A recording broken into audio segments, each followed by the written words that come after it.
Hello chapettes, how are you doing? Now, I want to take you back to the time when you were childish. When you were young, okay? Do you remember you used to mix things up, like you used to mix green and red Play-Doh in your mouth? That was nice until you swallowed and then it made your belly hurt. And then there was the time that you mixed crayons and pens with wallpaper and that made your hands hurt. And you can't forget the time that you mixed Lego bricks with your dad's VCR player. And that, boom, made your bum hurt.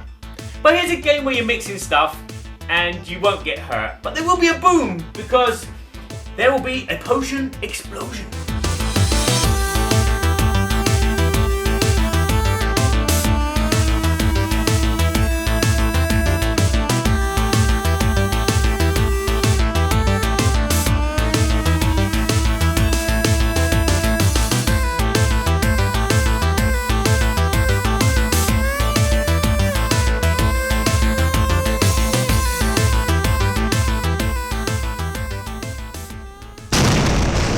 To set up the game, you will need to sort out all the potion bottles. There are 8 different types of potion in the game, but for each game you only use 6.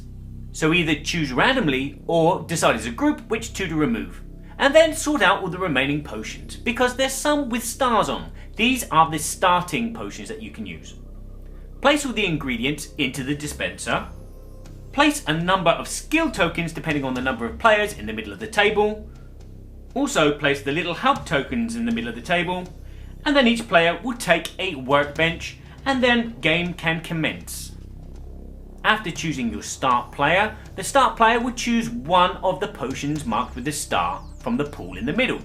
Then in a clockwise order, all the other players will take one potion, and then in a backwards order take a second potion.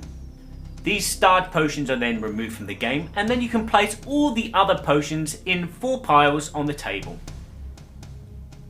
On your turn, the basic action is to remove one ingredient from the dispenser. Now, if 2 other ingredients either side of that tap together and they're the same ingredients, you cause an explosion, which means you can take them as well. And if the next 2 which tap each other explode as well, you can take them. But if you take an ingredient and there's no explosion, wow, that's the only ingredients that you can take. With the ingredients in your hand, you can then place these into the potions that you have on your workstation. If there are no spaces for any of these ingredients, you can put them into your reserve. And then comes the end of your turn. If you have any ingredients left in your hand, you put them back into the dispenser. If you've completed any potions, you will remove the ingredients from that potion and put them into the dispenser as well, turning over your bottle to show that it has been filled up. You will then draw some more potions if you have any empty spaces on your workstation. And then you will check to see if you won any skill tokens before ending your turn, and play passes to the next player. Now that's the basics of one turn, but there are other things that can happen during the game. Either before you do your action or after you do your action, you can get a little help from the professor. What you can do is just take one ingredient from the rack and then take one of these little help tokens, which give you a minus of 2 points at the end of the game. Another thing you can do before or after you take your action is drink 1 or more potions that you've already made. These potions will let you take extra ingredients from the rack. They may make you steal ingredients from someone's reserve.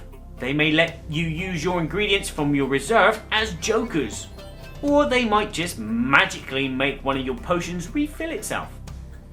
To win a skill token, you need to have made 3 potions of the same type or 5 potions completely different. When all the skill tokens are gone from the middle of the table, that signifies the end of the game, and the game continues until it gets back to the first player. Then you count the scores.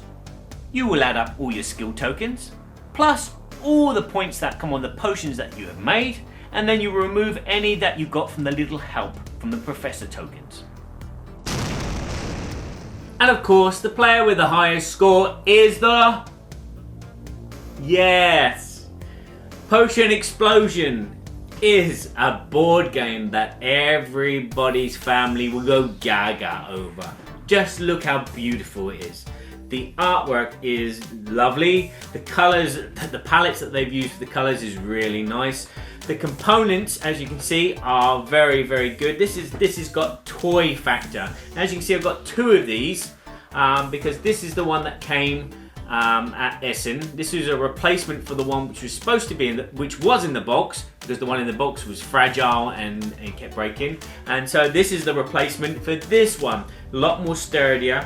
And as artwork goes, what I like about it is you can have it so it's clean, or you can reverse it when you put it together and make it so it's got writing on it and cracks and flies on it.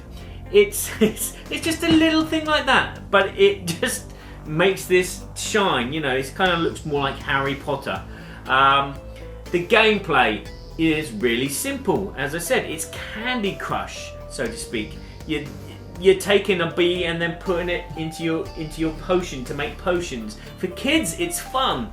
They like that. Okay, for adults, there is a level of strategy that they're going to find and enjoy. Okay, you could try and set yourself up by taking a -2 points, or maybe 2 -2 points before removing an ingredient and causing a big chain reaction, which gives you all the ingredients you need for 2 potions. There's a number of ways that you can play it with the different potions. When you drink them, they activate different powers. It's all fun. The component quality, as I said, is really good. Although at the beginning the Essen copy was not so good, but they've sorted out the problems now. The marbles are going to be better quality. The dispenser is better quality. The cardboard quality is better as well. When I punched this out, there was no problems. When I punched this one out, there was problems. There were frayed areas and frayed bits of paper come off. You know, like that. The game doesn't play too long.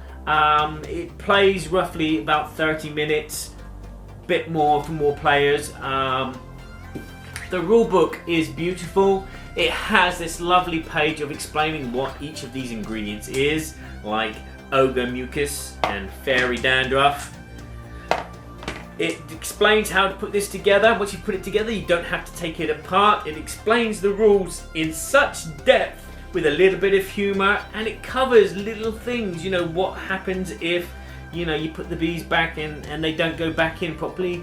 It explains everything, and that's what I like about horrible games. They have these little finicky moments which happen in the game, but they explain in the rules how to get around it. And again, they've even put in how you store the game into the box, because it can be a nightmare if you don't know what you're doing.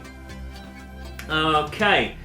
On the back of the manual, you have all the powers, so players can look at this while they're playing. Okay, that potion does that. A finicky thing that I don't like is the fact that, you know, you should have had, like, maybe on the bottom of your workstation a little card which says, okay, this one does this. The elixir of blind love lets you steal ingredients.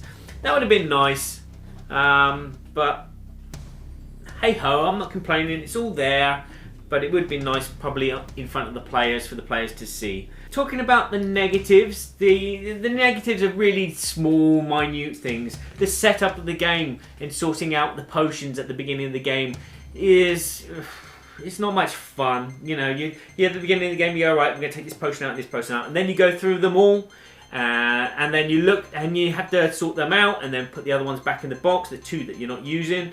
And then you have to go through the other potions and look for the stars and go, okay, right, that's a starting one, that's not a starting one.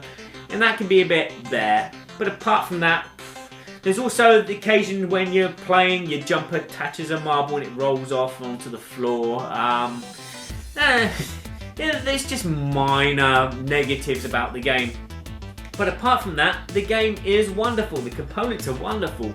I'm going to say it now. This game I reckon, will be the Spiel des Jahres winner for this year, because it has this great toy factor, but it's also quite an intriguing game, which I think families are going to really enjoy. Not just my family, but families that I've introduced it have really enjoyed this as well. So there you have it, Potion Explosion, a really fun kind of Candy Crush game that you can play with your family and have fun with, and have a lot of strategy and a lot of replayability. Now, what am I going to do with this?